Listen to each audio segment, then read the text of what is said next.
Hey, what's going on, guys? This is AndrewChicken, and welcome back to another video. Today, we have some updates to go over because the devs have taken our PTS feedback and they have turned it into some pretty nice balance changes that have refined the stuff that's coming in Season 8. And there's quite a bit of stuff to go over here, so let's just get started by talking about Serpent Beach. Serpent Beach has gotten quite a bunch of changes to generally just improve the map overall. They have reverted the base ability change to the waterfall side high ground near objective to prevent new excessive sightlines. This is the big change that you've seen me test in videos like my Pip video, where basically you can just jump really high and stand on a platform. And I guess they decided that it gives you too big of a vantage point and too much of an advantage when it comes to spawn camping, so they have removed that base ability. I would hope they would put like some leaves or something up there to make it clear that you can't stand up there, because as it stands, it is perfectly flat. It looks like you should be able to stand on it, but with this change you won't be able to stand on it anymore. Old Serpent Beach didn't have that problem because it was filled with a snake statue and some leaves and stuff, but this new Serpent Beach, it's a little bit less clear, and so I hope they actually update the map there to make it more clear. They also restored a missing rock, restored base ability on rocks in the water. I noticed someone was trying to jump on a rock that on Serpent Beach Classic you would be able to jump on, and they just slid right off and fell into the water, so that should be fixed as well. And they also updated several collision volumes to fix an issue with heavy walls, including the walls outside of the double door side of both spawn rooms and the walls on the Jaguar Falls side of the map as soon as you drop down from high ground. So, all pretty good changes there. Also, they have filled some visible seams outside of playable game space when looking through scaffolding on the Jag Falls side of the map, blocked off a baseable spot on the back of both spawn rooms to let players see into mid, and are investigating collision around mid to prevent players from clipping their heads through it. Which I'm not really sure what that last part is about, but yeah, all very good changes. They are updating the map and making it even better than it previously was. And they also did these matching collision updates to the Classic Serpent Beach, so that way there will be fewer heavy walls and Classic Serpent Beach will be even better than it already was.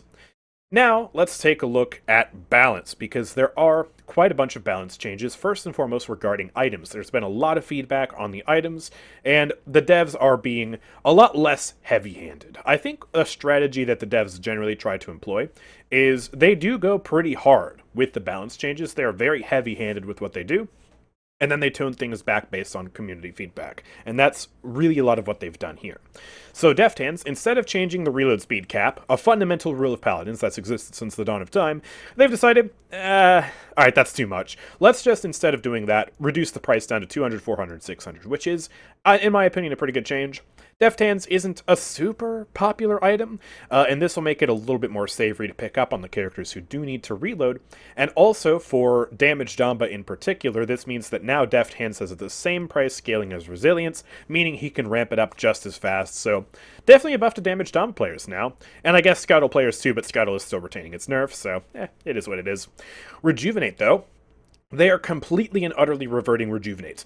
So that new Rejuvenate that was going to overshield allies based on how much healing they were receiving from their teammates if they were at full HP, that's gone completely. And I wasn't a super big believer in the item. I felt like it might not be the best way to take Rejuvenate, and it seems that enough people have agreed, so they are completely reverting this. Because there were also some concerns about the actual drop in playstyle diversity that would result in this. For example, next patch, if this Rejuvenate change went into live, you would no longer be able to get Rejuvenate on Khan, or Rom, or any other numerous characters that could potentially benefit from Rejuvenate because they had special cards or abilities that could buff them. Bulk Up Buck is another one. So, I think that ultimately this is fine. The one major reason why they wanted to change Rejuvenate in the first place was because it was a mandatory item for supports. Still is. And supports already have a lot of stuff they need to buy. Rejuvenate, Chronos, in some cases Morale Boost, in some cases Deft Hands, and then they also need to make space for Resilience if there's a lot of crowd control. They just have so many things to buy. And that isn't really healthy for supports. It is a problem, but hopefully they can find a better solution later on. In the meantime, though, we're just going to stick with our regular Rejuvenate. Sentinel has also been mostly reverted. They are keeping Resilience. Thank goodness. Phew! Resilience, absolutely fantastic change. And what they're doing to Sentinel is reverting to a close to live version. So they're increasing the shield on elimination from 150 to 200. So at level 3, you'll be able to get a 600 health shield after eliminating anybody. And they've also increased the price, and I don't think this is wise. you're taking away the key selling point of Sentinel from last patch, which was the fact that it counters certain aspects of crowd control. And you are now only having that shield on elimination. You've buffed the shield on elimination slightly, but increasing the price just doesn't make sense to me, because you're still lacking that key part that made most people want to buy the item in the first place. I think keeping it at 200 would make it basically the shield version of Kill to Heal. Yes, it can scale with Guardian, but then you're investing even more, and Wrecker's still going to be really strong this patch anyways. So I don't think the price increase is the right call, but definitely reverting Sentinel was a good idea, because once PTS went public, we quickly realized, oh hey, enemies can just heal the enemies now. Like, if I'm playing Ashe and I kinetic burst somebody, I deal 450 damage to them, but then if they have Sentinel 3, I can give them a 900 health shield. Possibly more if they have a Guardian. Or, God forbid, I'm playing Caspian. I have a slow on my pistol, right? Just, it's in-hand primary fire, slows enemies, so anytime he goes to shoot anyone who purchases Sentinel, he just tickles them for like 300 damage and then gives them a 1400 health shield with Sentinel and Guardian. It was a really bad idea. And yeah, they have reverted that, so thank goodness for that. Also, some people, especially tank mains, were worried that Wrecker was a little bit too strong, myself included, honestly, and they have reverted, or partially reverted the buff. They have gone from 180 at max to 150 at max, and this makes it in line with Bulldozer. So yeah, still stronger Wrecker next patch, especially to compensate for the fact that Guardian is also getting buffed, but it's going to be a little softer now. It's going to be a little bit easier to deal with if you're playing a shield-based tank. Torvald can breathe just a little bit. Poor Torvald, man. Now let's get to the champion balance. They've also done some pretty good stuff here. They buffed Accelerator Field again. They really want people to use this card for Barik. This is the card that gives Barik and all allies who go through his barricade a massive movement speed boost for 5 whole seconds. They buffed the duration this patch, but they've also increased the scaling from 50% at level 5 to 60% at level 5. So think about that. Put the shield down. You and any ally who goes through the shield can potentially have a 60% movement speed boost for 5 seconds. I didn't think it needed this buff, to be honest, but I'll take it. Sure. Let's go make an Accelerator Field build next patch, baby. Oh my gosh. And also, they have buffed both healing cards. So they've buffed Field Deploy and Healing Station. These are both the turret-based healing cards, so that's going to be even stronger too. Very happy to see that.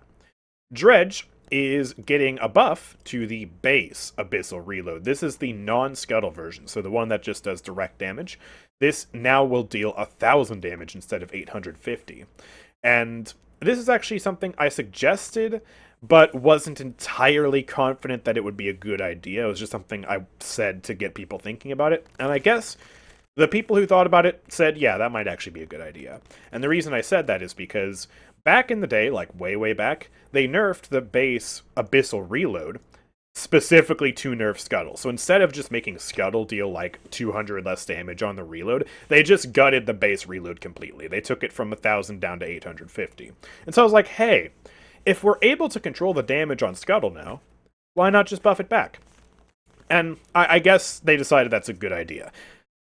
I don't necessarily claim it is, but well, here it is. So Dredge players rejoice, I guess. Maybe a deft hands non-Scuttle meta is what we're going to be looking into here. Maybe some skilled Dredge gameplay. I don't know. Also for Hurl, they have fixed a few things. So Hurl will now proc the cooldown restore upon hitting absorption effects like Terminus Siphon. So previously, if you did hit something like Terminus Siphon, or I'm pretty sure also a shield, you would not get the cooldown reduction. And that didn't really feel fair, because you were still doing damage with the harpoon. You hit something that wasn't a wall, but you didn't get your cooldown reduction back. That was too punishing, so they fixed that. However, they have also restored the removal of slow on Hurl. People were running Hurl with the max slowed increase card, and were permanently slowing people for like 80%. It was disgusting. Now, what I would have done is I would have tested reducing the slow by half. So similar to what they did with Snow Globe, I would have said, hey, okay, if Hurl is skill-based now, if you have to continually hit the harpoon in order to keep that cooldown reduction going, what if we try cutting the slow in half? So instead of the 80% slow with the card at max level, you get a 40% slow. And then at base kit, it would be something like 25% or whatever it is. So I would have been interested in testing that. Maybe that would have still been too strong, but they've just gone all the way and reverted that removal of the slow. So now Hurl is back to not providing a slow. Being skill-based, you have to hit the harpoon to get the cooldown reduction, otherwise you don't get the cooldown reduction, and it also gives you ultimate charge boost now. But Dredge ult is still kind of crap, and now without the slow, it's going to be even harder to hit the Dredge ult. So, I don't know. I like them making Hurl skill-based. I would have just tried maybe a weaker slow first before removing it outright. They have also reverted the nerf to Jenos, which definitely makes sense. They were originally going to remove Rejuvenate, and then nerfing Jenos on top of that seemed way too heavy-handed. Now they're reverting Rejuvenate, and they're reverting the nerf to Jenos, because people just didn't really vibe with it. According to their data, Luminary has a very strong pick rate, and is very effective, but people just didn't really feel like it needed the nerf, so they decided, okay, well, if you don't want the nerf, then we won't nerf him. Which, hey, fair enough. They have also changed Kasumi, so they reverted the change to cone size, which I guess is interesting. I literally did not notice a difference when I tried it in the shooting range, but I guess it was different enough and they decided to revert it. They have also reverted the damage fall-off addition from previous patch, so that's gone. Whether that means they also removed the range bonus, I don't entirely know, but there's no fall-off on Kasumi now. And they have also increased the bonus damage against deployables and deployed shields from 250 to 400%, and this is because she can't buy Wrecker, so since Wrecker is getting buffed, they felt like they should buff Kasumi as well.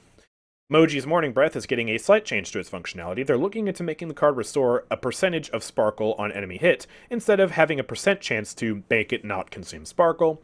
The functionality will be almost identical, but should be more consistent. People were noticing that this card wasn't super consistent at lower levels, and so they're trying to make it just a smoother gradient where, okay, you have the card at level 1, you consume ammo 20% slower, and then at level 5, 100% slower, obviously. So that should be pretty good. This is definitely a good card for damage Moji, so happy to see it stick around. They have buffed Vivian's shield from 1200 to 1500, again because of Wrecker, they kind of just forgot Vivian. But notice how we skipped from Moji to Vivian. You're telling me we couldn't also buff Torvald's shield? With Wrecker getting almost double the effectiveness? I don't know, guys. I feel like he deserves something. Every shield in the game is being buffed except Torvald. Even if Vivian's getting buffed now. Why can't we give Torvald like a 600 health protection or a 700 health protection if Wrecker's going to be buffed? I mean, come on. Would it really be that bad? 500 health is almost nothing. And with Wrecker being 150%, it will literally be like you breathe on it and there's no more shield. So, I don't know. Let me know what you think about that in the comments. I think they should have buffed Torvald just a little bit. Finally, Yagorath is getting a change to Piercing Quills. They have reverted the cooldown nerf, and they transitioned from using the cooldown back to the ammo system. And this is the old system where she had 8 charges of the Piercing Quill, and you could shoot them out rapidly, but then they'd go on cooldown.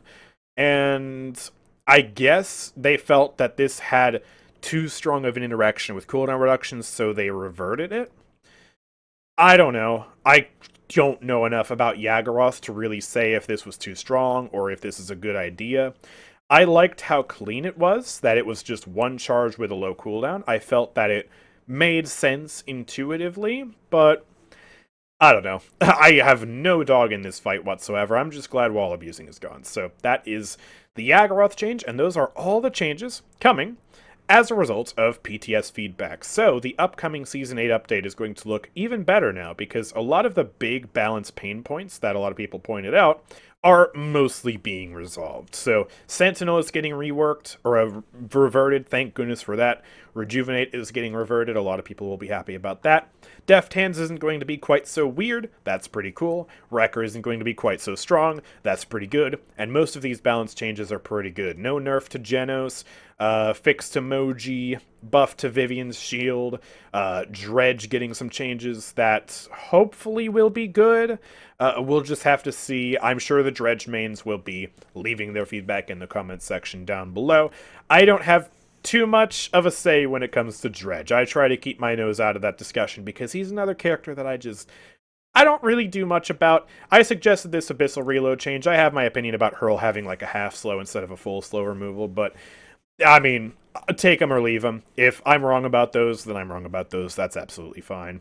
But yeah, let me know what you think about all these changes in the comment section down below. Figured I'd make a video on this because it seems like the responsible thing to do.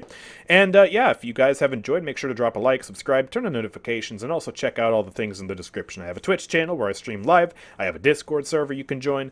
So lots of stuff to see down there. But with all that being said, thank you guys for watching. I will see you all next time. Peace out.